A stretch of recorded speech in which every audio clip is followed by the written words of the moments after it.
good afternoon or good early evening, however you want to phrase it. I'm Kevin McPherson. This is HogvilleNET YouTube Live, and we were jumping on here. We're going to do a brief segment today. This is all about recruiting, specifically portal recruiting. There's not a whole lot to go into here, other than some intel that I actually got on Thursday. So I gathered this information on Thursday midday. Had planned on going into this in more detail last night in the post game.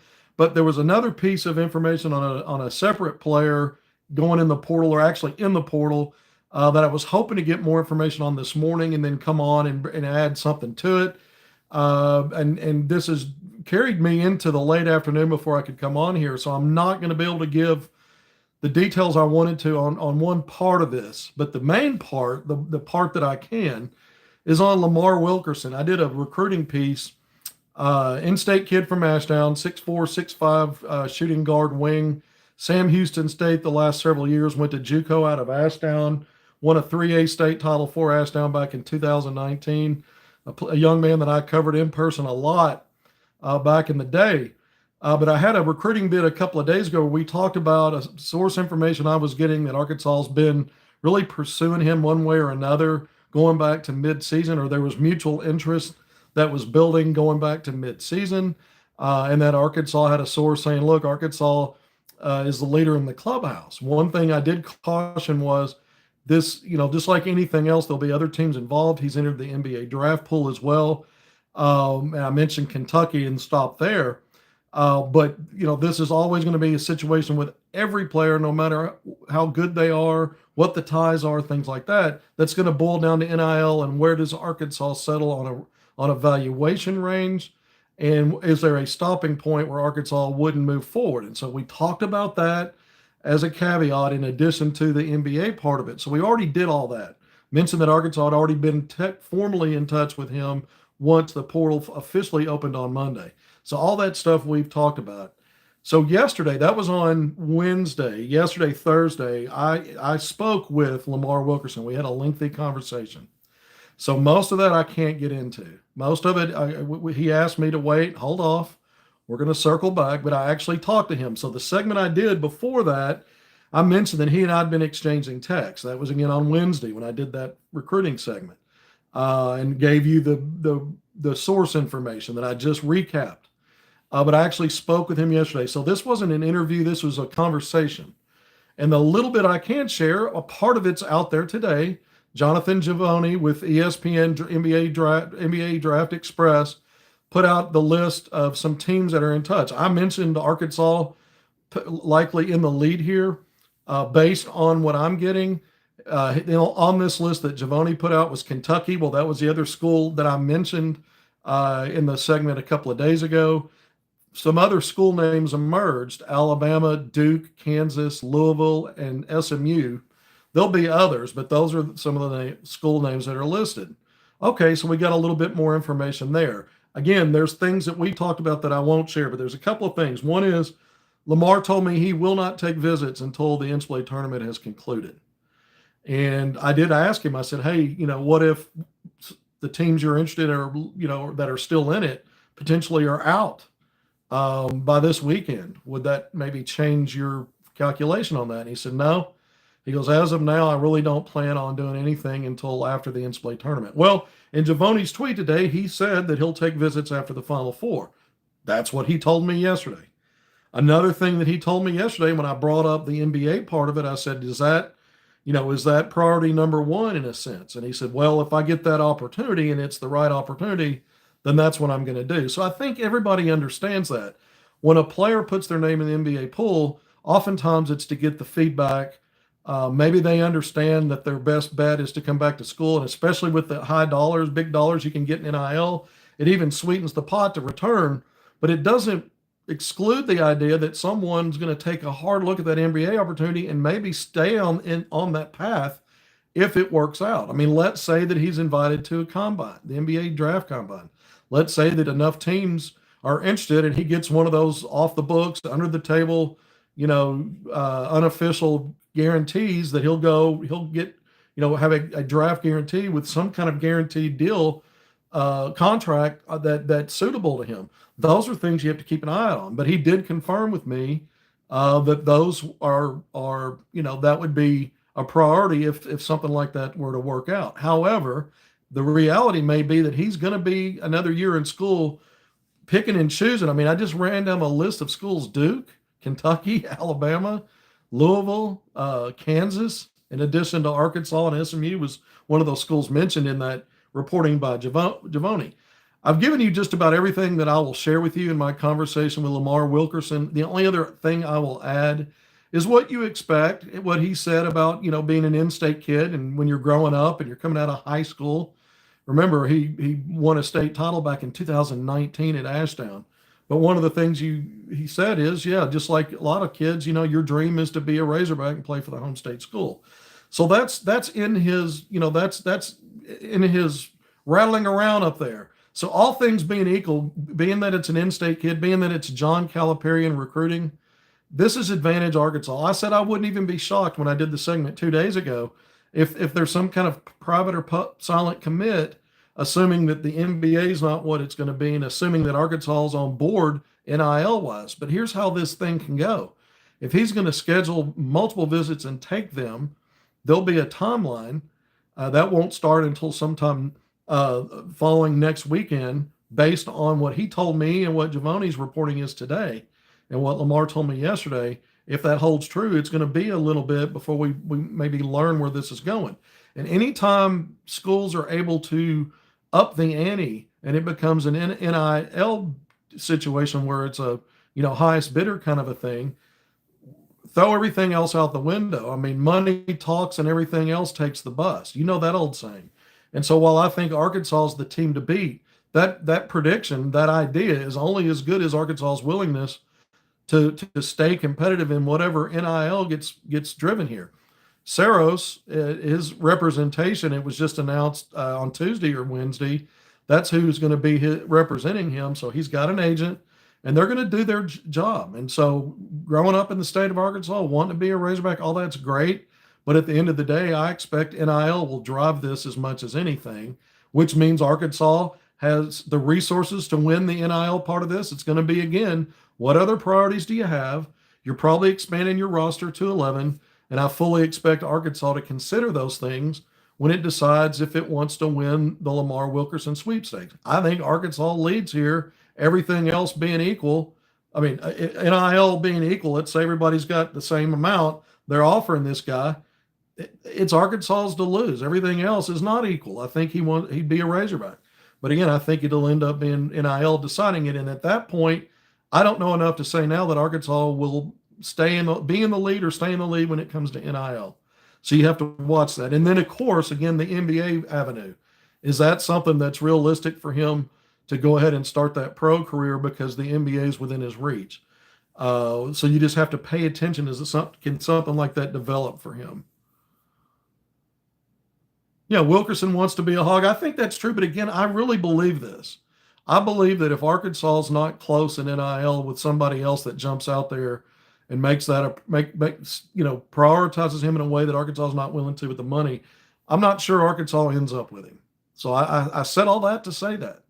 I do think Arkansas is in great shape here. It's like I said the other day, I wouldn't even be surprised or shocked to learn that there's something already privately committed. The NIL money's really strong and it's where he feels good.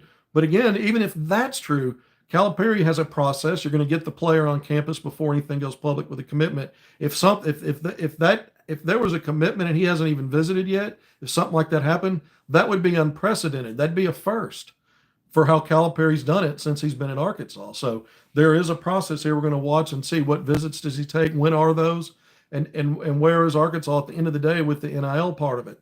Because again, Arkansas can win NIL. It's the choice, do you? And that's relative to what are other teams offering him and where is your valuation range and how comfortable are you with exceeding it if some other schools are putting the ball back in your backcourt, back in your hands because they've upped it to a place that the player and his representation thinks fits his best interest.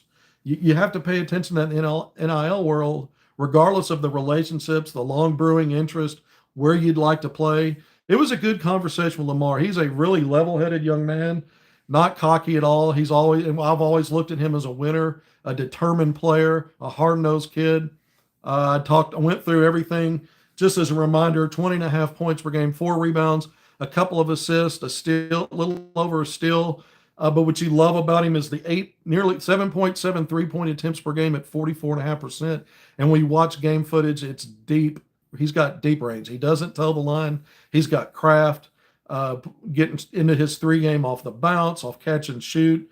With guys right in his face, he'll shoot over them. And he's a sturdy 6'4", 6'5". He's got a nice mid-post game where you can catch, turn, and shoot mid-range shots, get to the basket. So he's not just a 3-point shooter, but efficient everywhere. And so a really good player and a guy that you understand why this list of schools and these school names are on him. So I do think, if we're looking at early portal, this is the guy where there's the most steam for Arkansas, but it's always, there's always the possibility that things don't work out, not because some other team did a better job of recruiting him. Arkansas will get this player other than NBA becoming a reality for him now. And the other part is if someone really steps out there in NIL and Arkansas decides not to be competitive with whatever that offer is, that's to me, you've got to keep an eye on that. But if I were to call it right now, I'd say not only is Arkansas the leader, but my feeling is he'll end up being a Razorback. And again, that's going off source information. I shared just a little bit from our conversation. I'm not going to share more on that, but I think he's doing a smart thing here, and especially with having representation in how he handles this. And we'll see if it becomes a highest bidder thing, then Arkansas can be that. But once again, will they be? That's the big question. And I love the size again, 6'4", 6'5", and it addresses an issue that we talked about way before the season ever started when we looked at this previous roster build. Who do you have that can give you defensive gravity on the perimeter, be a real threat to consistently knock down threes, and be the kind of player that makes you a competent 3-point shooting team on any given night just because of his abilities? Arkansas didn't really have a player like that in the fold this year. They would have one in Wilkerson, and so that's addressing one of the key essential needs I described many times on these segments back in the offseason before the season ever started, when we talked about 3-point shooting, lack of depth, and a 9-deep rotation needing maybe they should have added 1 or 2 more guys. I think now an 11-player roster is better than even a 10-player roster moving forward. And then the front line, I didn't think they had enough front line numbers, and I didn't think there was probably enough physicality on the front line throughout. And so I think, again, those are things you can address in this portal season. And then we'll see what retention looks like moving forward. We know the 5 names: Trevor Brazile, Big Z, Zavonir Avicic on the front line. Guards and wings, when you start talking Carter Knox, Billy Richmond III, and DJ Wagner. We know Arkansas's got a stellar 3-player recruiting haul of the high school ranks, a couple of 5-star guards ranked top 10 in the country. That'll be in the McDonald's All-American game next week. Look, I've had coaches and handlers reach out to me on behalf of some high major players in the portal, feeling me out about this coaching staff and what Arkansas might be trying to do. Are they going to expand the roster? And some of that stuff I've been working on since yesterday and today, and I wanted to talk more about. And I can't bring up a player's name right now. I was hoping to do that, but there is a high major transfer that is very interested in Arkansas, and we'll see where it goes. I've got another phone call in the middle of that tonight. Later tonight, and I don't know if I'll ever be able to mention the name. We'll see where it goes, but I was hoping to today.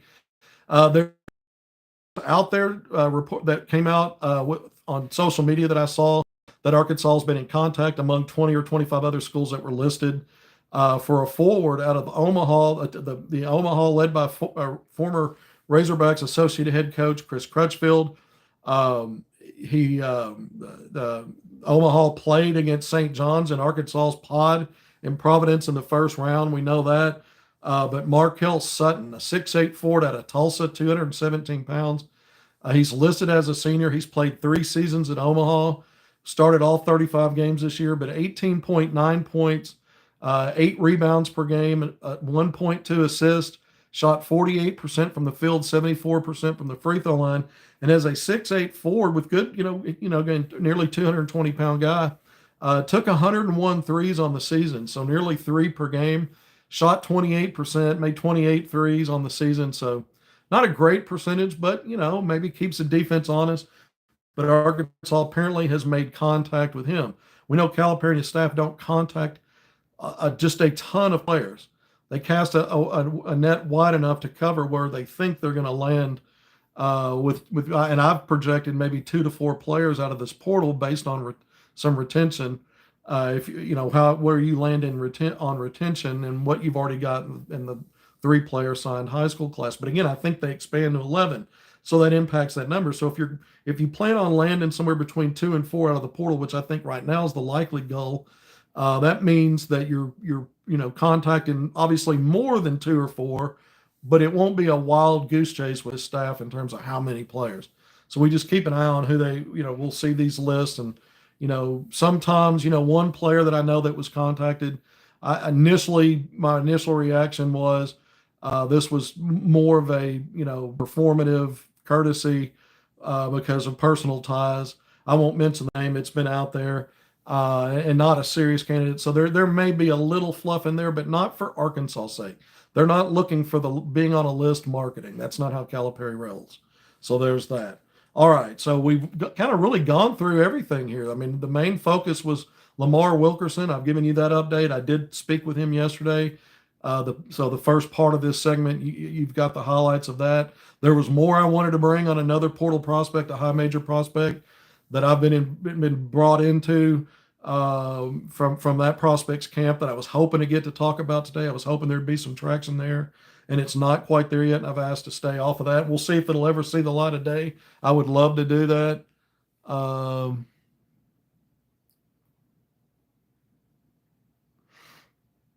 Any retention news? I brought it up in the segment 2 days ago, only that folks in Trevor Brazil's camp, basically family, not representation in terms of an agent or that kind of thing, but that from more than one place, the idea was he wants to return. But always remember, and I said this, there's always this, emotional, the season, we're finishing strong. The season's not quite over. Well, now it is. And players typically say that one of the first things they say is, I want to come back. And then the reality of what's best for them and moving forward, maybe to a pro career, is what's next. And in the case of Brazil, you would think if he's going to come back, the NIL money will be sweeter for him based on performance and impact. And then the idea of that being a key retention piece now would be a second-year guy in Calipari's system. So NIL, there may be some negotiating there in addition to considerations for the pro game. But to hear from that folks from his family were intimating that he'd like to come back, that was a little nugget I had shared. We've heard other things on other players. I think Carter Knox and Billy Richmond III are no-brainer, must keep, figure out a way to keep them in the fold, raise them in NIL if you can. And, you might have to find a way to do that, whether you think you can or not. You have to, DJ Wagner's another guy you would love to have back in that backcourt. You're bringing in Darius Acuff Jr., so we'll see if DJ's ready for round 3, because in the year 1 at Kentucky, he was also in the backcourt with other high-level guys, other guys also playing on the ball at times. He had that sharing the backcourt with Boogie Flan until Flan was out. And then, again, with Acuff, this is one of the top lead guards coming out of the high school ranks, arguably the best, and a guy that's going to be a featured player and on day 1 on this Razorbacks roster. All right, 19 minutes in. Thank you for joining me on HogvilleNET YouTube Live. Believe it or not, I'm going to try to cut this short right at 20 minutes. I've given you the sledgehammer nuggets. I called it new intel just because I talked to Lamar Wilkerson. And I didn't give you a whole lot in terms of something that you want to hear because we're not there yet. I can't tell you that Arkansas's got a commitment from him. I've not heard that from anyone. It wouldn't shock me if they do. I think they're the leader, but I think at the end of the day, again, just recapping it, it's going to be about NIL and who's willing to go where it needs to be for him and his camp to stay in college. Or does the NBA, is there a viable path for him to get drafted and get what he needs there? Because, I think he'll do that if that's there. And you say, well, wouldn't that be any player? Not necessarily.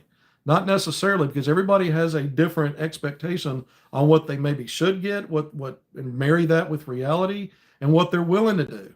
So there's things that play into that, and who's advising you. So it's not always quite that simple. But I think Arkansas is in great shape with Lamar Wilkerson. It's the second time I've said that in the last two recruiting pods episodes that we've done, and we've had intel both times, different stuff we're bringing along. And the other thing is there are other portal prospects that are so interested in Arkansas. It'll be interesting to see how some of this stuff shakes out. And we mentioned the new portal name today that was reported elsewhere, Markel Sutton, a 6'8" forward out of Tulsa, played at Omaha, that apparently Arkansas has contacted. Anything that breaks or comes up, we'll get back on here. We may be on here as soon as tomorrow, Saturday. Until next time, thanks for being here. We always appreciate you joining us on HogvilleNET YouTube Live. I'm Kevin McPherson. Please hit subscribe, like, and share. Take care of yourself, and we'll see you soon.